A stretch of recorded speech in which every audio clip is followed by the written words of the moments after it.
Emilio Aguinaldo Shrine, Kawit Kawit, na kung saan ngayon po ginaganap ang 115th anniversary ng ating religion.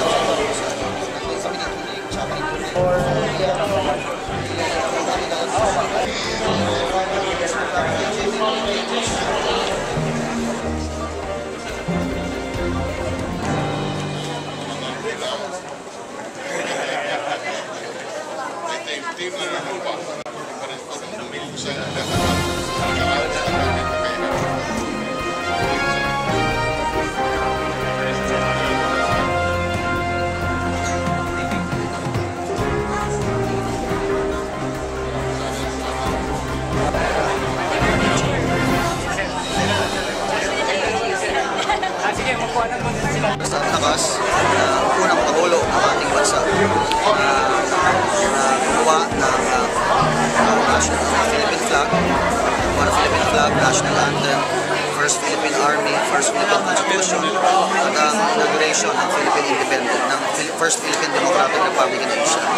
Kaya napakaganda ng araw nito para maramdaman natin ang pagbibilis ng dugo at pagbibilis ng buhay ng veterano, mga war heroes, mga Pilipino bayan na lumaban sa mga Kastila at Amerikano. Napakahalaga na i-celebrate natin ang taon. Bibigyan ko ba ito sa unang Pangulo ng unang Democratic Republic sa Asia, sa General Emilio family. Sa realidad ng buhay natin, paano mo... Pinag-uusapan kasi in June 12. Opo. I-apply na rin po natin sa ating panahon ngayon. Independensya.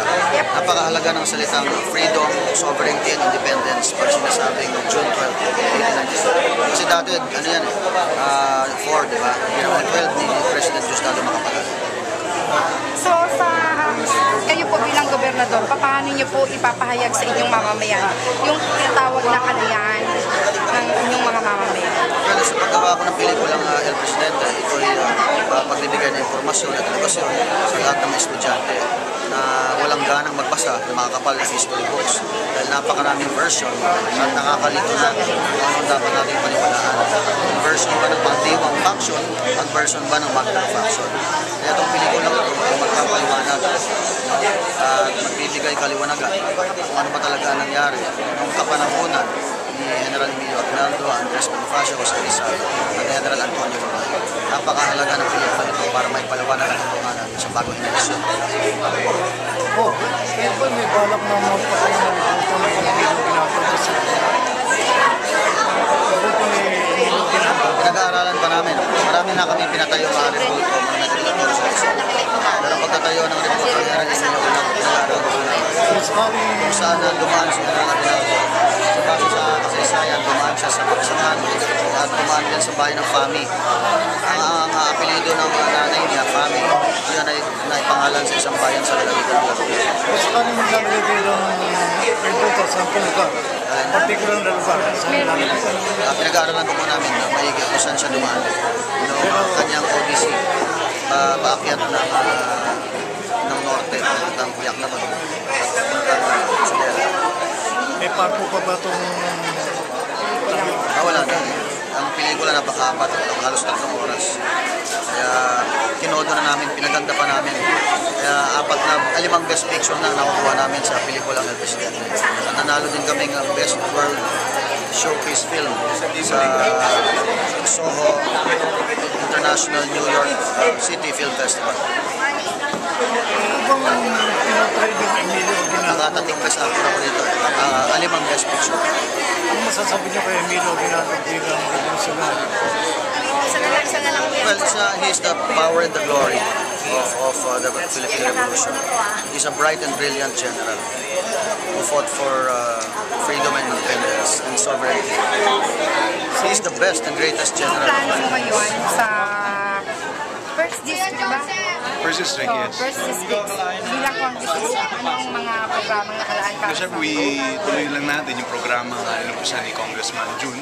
Siyempre yung education assistance program natin. Of course, yung ating pagtulong sa mga may sakit, ating financial assistance. Ito yung ating mga vaccines na for prevention na. Imbis na hindi natin magkasakit ang ating mga mamamayan.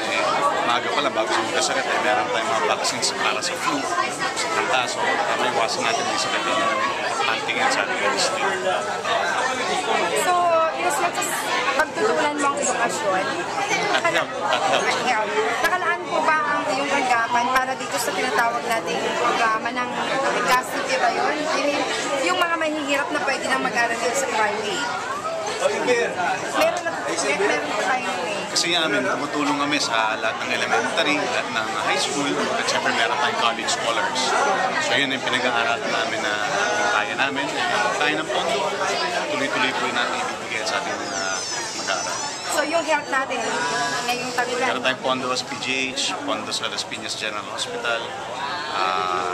Tinitingnan kung kaya rin mo na pondo. Alam ko nasa institute na tayo, NKI, Birth Center, meron tayo tuloy-tuloy na dinalaan mo ni Congressman na ating pondo. So aside from this sa mga programa ni Congressman Sinabaya, wala ka po bang isip na kung pwede nating Of course, yung ating ito gusto natin tulungan ng Kawit for the tourism.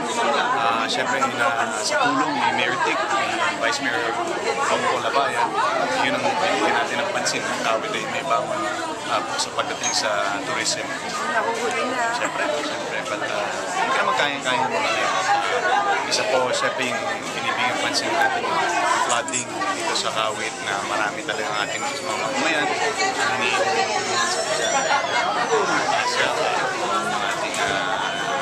Ang ating pagpanon ng bagyo yan ang nangyari. So, hindi lang yung mga malaking pondo sa national government bigyan natin pansin. Hindi lamang sa Kawit, hindi pati yung Balintag hanggang Rosario. So message po para sa ating mga Well, unang-una po ay maraming salamat sa tulong ng ating mga mamamayan dito sa unang distrito. Maraming salamat sa inyong tiwala at patuloy na pakikisa kay Congressman Abaya. At syempre po, nandito po lagi kami, ang aming buong opisina, lagi pong nakaalalay sa ating mamamayan sa unang distrito mula po sa Kawit hanggang Balintag hanggang Rosario, Cavite City. Maraming salamat po.